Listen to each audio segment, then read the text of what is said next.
विश्वासाची 26 वर्ष, लाखो सुखी दाम्पत्य. डाउनलोड करा मराठी मॅट्रिमनी. शेतकऱ्यांचा खर्च कमी करण्यासाठी वीज बिल माफ केलं. आता 48,000 कोटींचं शेतकऱ्यांचं जुनं वीज बिल माफ. जाहीर सत्कार सोहळ्यामध्ये फडणवीसांची ही घोषणा. मुख्यमंत्री फडणवीसांना योग्य वेळी देशाच्या नेतृत्वाची संधी मिळावी.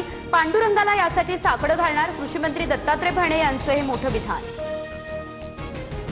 मुख्यमंत्री पदासाठी आता वॅकन्सी आहे का? मुख्यमंत्री पदाच्या प्रश्नावर उपमुख्यमंत्री शिंदेंचा हा मिश्किल प्रतिप्रश्न.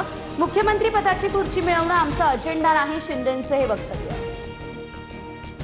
विनायक राऊतांवर अटकेची टांगती तलवार. ठाणे न्यायालयानं अंतरिम जामीन अर्ज फेटाळला. सुनेच्या कौटुंबिक छळाच्या तक्रारीनंतर विनायक राऊतांच्या अडचणी वाढल्या. मतदारसंघ पुनर्रचना विधेयकाला पवारांची राष्ट्रवादी देणार पाठिंबा. पाठिंब्यासाठी शरद पवारांचा होकार. TV9 मराठीला ही सूत्रांची माहिती. प्रत्येक राज्यात 50% जागा वाढवल्यास पाठिंब्याबाबत विचार करू. मतदारसंघ पुनर्रचना विधेयकाबाबत सुप्रिया सुळे यांचं अधिकृत हे स्पष्टीकरण. डिलिमिटेशन बिलाबाबत सामूहिक निर्णय घेतला जाईल. सुप्रिया सुळेंच्या भूमिकेनंतर संजय राऊतांची ही प्रतिक्रिया. दोन्ही राष्ट्रवादीत अर्थमंत्री पदासाठी हालचाली सुरू. जयंत पाटील, प्रफुल्ल पटेल आणि सुनील तटकरेंमध्ये वर्षावर खलबतं. तिघांमध्ये तासभर चर्चा झाल्याची सूत्रांची माहिती. भेटीचा तपशील मात्र अद्याप गुलदस्त्यात. ईश्वरपूर नगराध्यक्षाच्या अपात्रतेसंदर्भात मुख्यमंत्र्यांसोबत भेट घेतली, तर प्रफुल्ल पटेल आणि सुनील तटकरेंसोबत भेट झाली नाही. जयंत पाटील यांचं स्पष्टीकरण.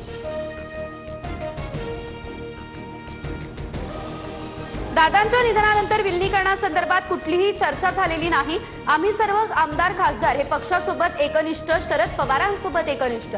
जयंत पाटील यांनी चर्चा फेटाळली. सोनम वांगचूक यांच्या उपोषणाचा 18वा दिवस. अन्नदाग आंदोलनामुळे तब्येत खालावली आहे. केंद्रीय शिक्षण मंत्र्यांच्या राजीनाम्यासाठी जंतर मंतरवर आंदोलन सुरूच.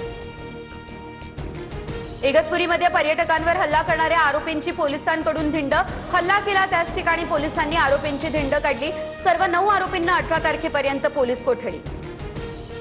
बदलापूरमधील माया ब्लड बँकेचा परवाना कायमचा रद्द. अन्न आणि औषध प्रशासनाच्या कारवाईनंतर ब्लड बँकेला टाळं. सार्वजनिक आरोग्याशी संबंधित गंभीर नियमांचं उल्लंघन झाल्याचाही ठेवला ठपका. बीडच्या केजमध्ये मुसळधार पाऊस, त्यामुळे रस्ते जलमय झाले. जवळपास 2 तास दमदार पाऊस. पावसाच्या सरींमुळे बळीराजा सुखावला. विश्वासाची 26 वर्ष, लाखो सुखी दाम्पत्य. डाउनलोड करा मराठी मॅट्रिमनी.